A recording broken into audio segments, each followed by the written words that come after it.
it doesn't affect them.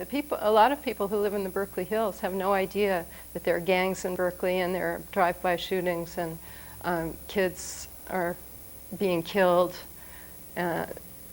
It's really easy for people to just turn and look in a different direction when all their needs are taken care of. And that's certainly what has happened in terms of the priorities of our government. So I don't think we can just blame the freedom of the 60s. That's kind of a cop-out.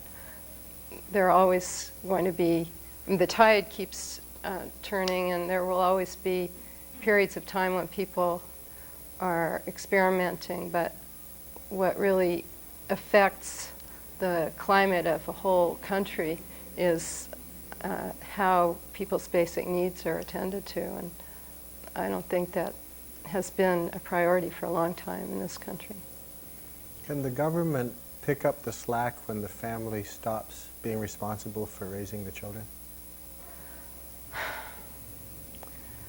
Well, I think somebody has to.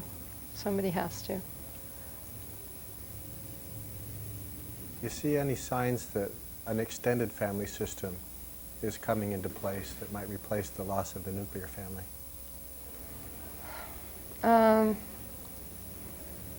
don't really see signs that that's happening. There are cultures within our society that are still more extended family oriented. Latino families are much more connected in terms of extended families. It used to be that African American families had more of an extended family system, but I don't see that much now. I think that especially among people of color in this country that there's just so much pressures. There are so many pressures, including poverty, and it's really hard for them to make ends meet, and everything is so fragmented, and drugs have played a very negative part in the poorer areas. And I don't know, I don't think that we can count on families to help each other pull themselves up. They need more help. They need more money. They need resources. They need education. They need health care. They have such basic bottom line needs, and if they don't have the ability to pull themselves up, they just fall. And what we see now are lots of kids in group homes because there aren't even enough foster homes for them, and the family system can only be as strong as the network of financial support, I think, that they have behind them.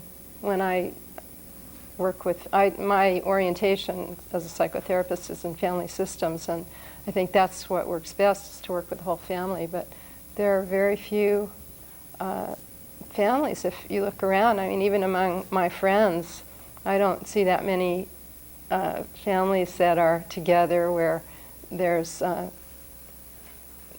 system of support that is connecting everybody, where if somebody is having a hard time, they can count on the rest of the family to pull them out. It's getting harder and harder to find families. I think among friends, people more and more are counting on their friends.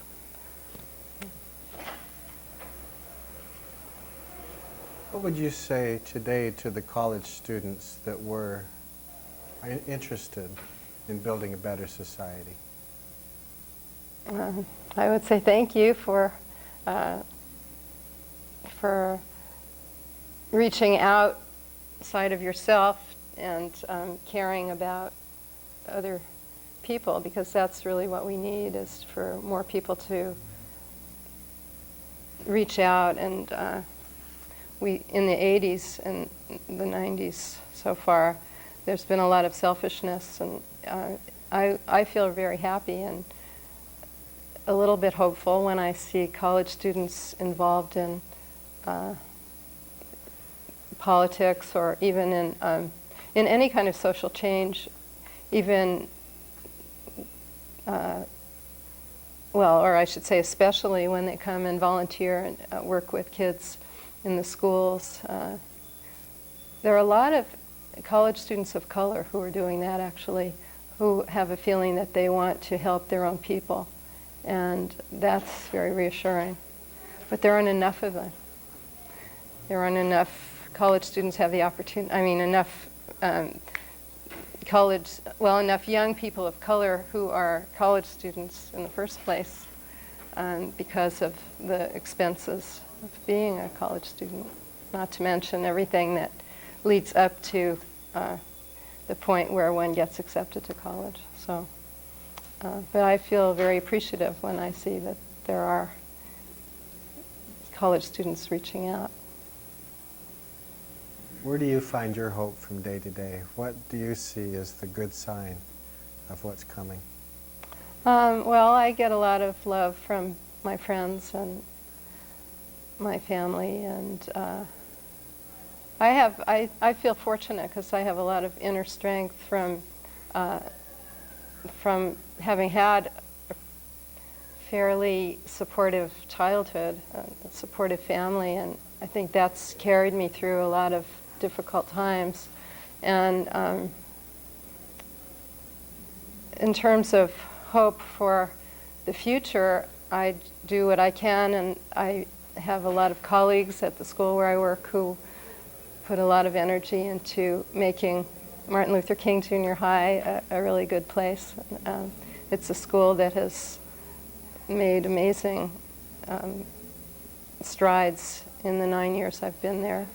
I started there as a volunteer doing counseling because they had no counselors, and a new principal came in, and eventually they found funds to pay me, and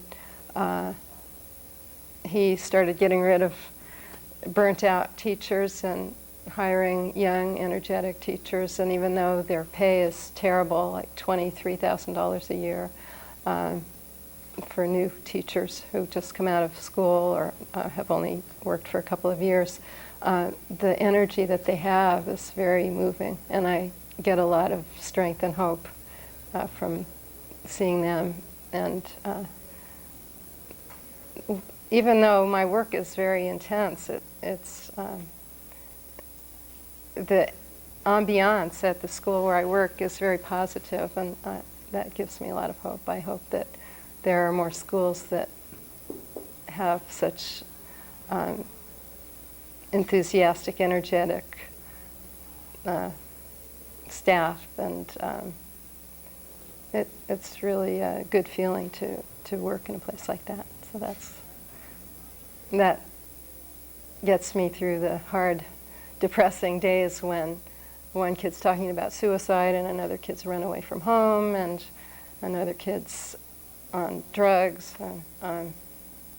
Somehow there's enough caring that I can just kind of think about that and feel that at least we're all working together to try to help.